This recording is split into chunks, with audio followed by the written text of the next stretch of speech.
That and what do you have for Loma? How about Loma Haney? Have you thought about that? Loma Haney. Yes.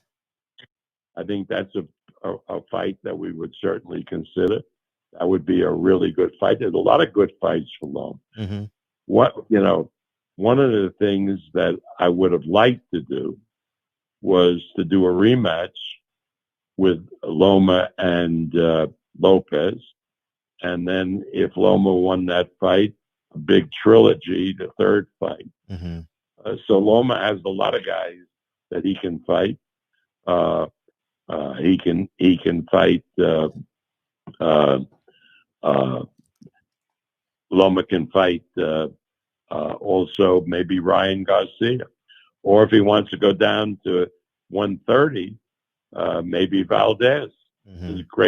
Is a great match for Loma.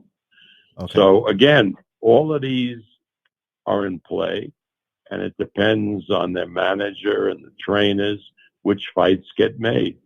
Mm. And you said that Tefimo has 3.5 years left with you, correct? So That's correct. and does his when he unifies or goes up in weight, does that extend his contract, or is it just a finite date at 3.5 years? It's a finite date, 3.5 years. Okay, got that. I mean, that's his contract. Got that. And if, let's say, he goes up in weight, and we do him against the winner of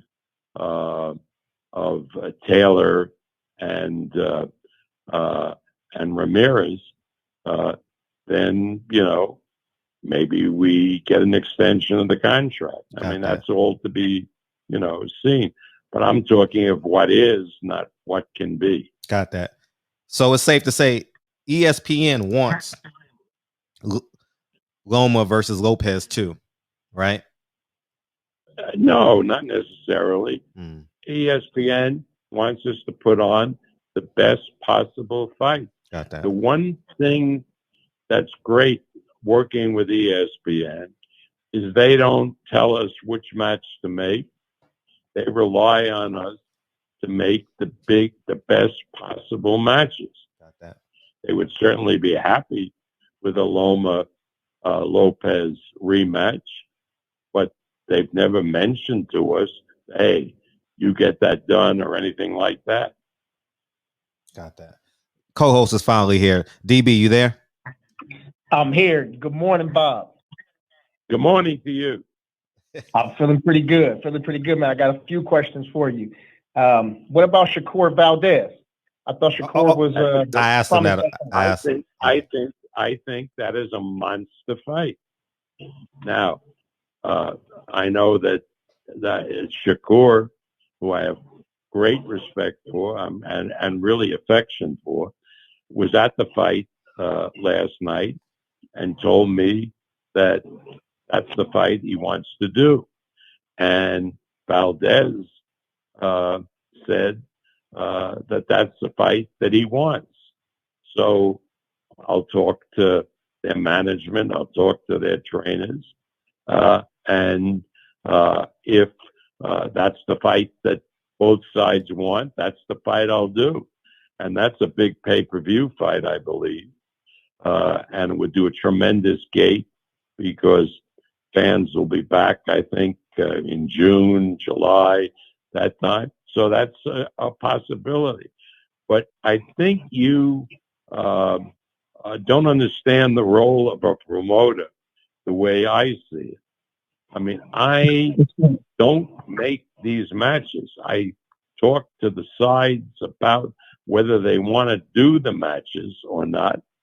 And if they do, I'll certainly put it together. And nothing would thrill me more than to do a Valdez Shakur fight. Okay. What were your biggest takeaways from last night in boxing overall? Biggest takeaway was listening to Tim and Andre analyze the fight.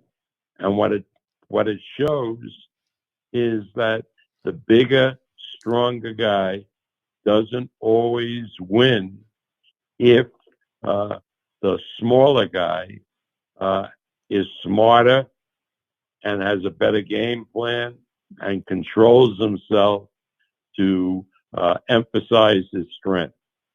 I mean, if they were just, these two guys just went at it like two bulls in a china shop, Burchelt would have won the fight. But Valdez showed extreme ring smarts, extreme intelligence and fortitude, and that's how he won a resounding victory. How close is Michaela Meyer to unifying with IBF champ Hamadouch? I think that that we're working. I think Eddie has a fighter in that weight category, and we're talking to him about a big fight for Michaela sometime this spring or summer. We have her scheduled, I think, in June or July, and the best possible opponent we'll put her with. I mean, I'm a big Michaela fan, and she's another fighter that has Al Mitchell and Coach K in her corner, and she's really developed tremendous skills.